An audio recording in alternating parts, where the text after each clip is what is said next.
Hello.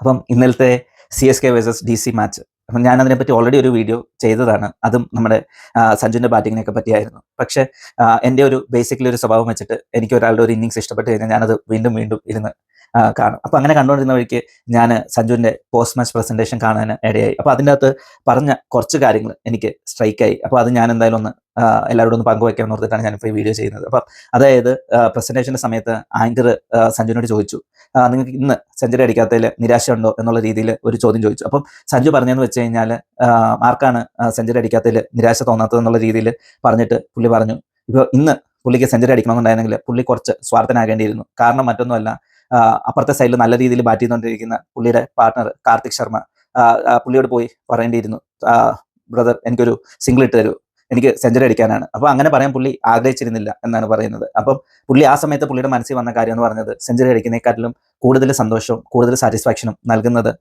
Not ഔട്ടായിട്ട് നിന്ന് കളി ജയിപ്പിക്കുമ്പോഴാണ് എന്നുള്ളതാണ് പുള്ളി പറഞ്ഞത്. അപ്പം പുള്ളി ആ ഒരു കാര്യത്തിനോടാണ് കോൺസെൻട്രേറ്റ് ചെയ്തത്. അപ്പം അതുകൊണ്ട് തന്നെ നമുക്കറിയാം, ലാസ്റ്റ് ആയപ്പോഴത്തേന് ഇങ്ങേണ്ടി നിന്ന കാർത്തിക് നല്ല രീതിയിൽ തന്നെ 2 ബൗണ്ടറികൾ, ഒരു 6ഉം ലാസ്റ്റ് കളി ജയിക്കാനായിട്ട് എടുത്ത ഒരു 4ഉം നല്ല രീതിയിലുള്ള നല്ല ഷോട്ടുകൾ കളിച്ചാണ് പുള്ളി കളി ഫിനിഷ് ചെയ്തത്. അപ്പം നമുക്കറിയാം, പുള്ളിക്ക് ആ ഒരു എനിക്ക് തോന്നുന്നു 19-20 വയസ്സേ അങ്ങേർക്ക് കാണുള്ളൂ. അപ്പം പുള്ളിക്കുണ്ടാകുന്ന ഒരു സന്തോഷം നിങ്ങൾ ആലോചിച്ച് നോക്കിയാൽ, പുള്ളി ഒരു കളി ഫിനിഷ് ചെയ്യുക, സഞ്ജുവിൻ്റെ കൂടെ വളരെ നല്ലൊരു പാർട്ണർഷിപ്പ് ഉണ്ടാക്കിയിട്ട് കളി ഫിനിഷ് ചെയ്യുക, അങ്ങനെ വരുമ്പോഴത്തേന് ആ ഒരു യങ്സ്റ്ററിൻ്റെ ആത്മവിശ്വാസമാണ് കൂടുന്നത്. അപ്പം അതുപോലെ നല്ല മനസ്സിനുടമയാണ് നമ്മുടെ സഞ്ജു എന്ന് പറയുന്നത്. സഞ്ജുവിന് വേണമെങ്കിൽ ആ 83-84 വന്ന സമയത്ത് ആക്സിലേറ്റ് ചെയ്ത് പുള്ളിയോട് സ്ട്രൈക്ക് റൊട്ടേറ്റ് ചെയ്യാൻ പറഞ്ഞ് ഈസി ആയിട്ട് ടൂർണമെൻറ്റിലെ 3ാമത്തെ സെഞ്ചുറിയും തികച്ച് എന്താ പറയുന്നത് IPL റെക്കോർഡ് ഇടായിരുന്നു. അപ്പം പുള്ളി അതിന് ശ്രമിക്കാണ്ട് വളരെ മികച്ച രീതിയിൽ തൊട്ടപ്പുറത്ത് നിന്ന് ആ യുവതാരത്തിന് ആത്മവിശ്വാസം പകർന്ന് കളി ഫിനിഷ് ചെയ്യിപ്പിച്ചു. അപ്പം എന്തായാലും ഇങ്ങനത്തെ ചില കാര്യങ്ങൾ പുള്ളിയുടെ വളരെ പോസിറ്റീവായിട്ടുള്ള കാര്യമാണ്. ഇങ്ങനത്തെ കാര്യങ്ങൾ നമ്മുടെ ടീമിലെ ഇന്ത്യൻ ടീമിൽ കളിക്കുന്ന കുറേ ആൾക്കാർ കണ്ടുപിടിക്കണം. കാരണം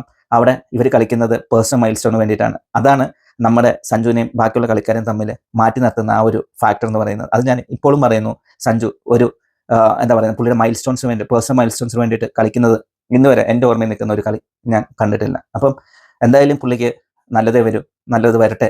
മുന്നോട്ടുള്ള കളികൾ നമുക്ക് കാണാം. ചെന്നൈക്ക് വേണ്ടിയിട്ട് പുള്ളി എന്തായാലും നല്ല തകർപ്പൻ പ്രകടനങ്ങളാണ് നടത്തിക്കൊണ്ടിരിക്കുന്നത്. മുന്നോട്ടും അത് തന്നെ നടക്കട്ടെ. പുള്ളിക്ക് IPL 3ാമത്തെ സെഞ്ചുറി ഈ 4 മത്സരങ്ങൾ അല്ലെങ്കിൽ 5 മത്സരങ്ങളിൽ പുള്ളിക്ക് കണ്ടെത്താൻ കഴിയട്ടെ എന്ന് ഞാൻ ആശംസിക്കുന്നു. അപ്പം വീഡിയോ ഇഷ്ടപ്പെട്ടെങ്കിൽ ലൈക്ക് ചെയ്യുക, ഷെയർ ചെയ്യുക, സബ്സ്ക്രൈബ് ചെയ്യുക. Thank you.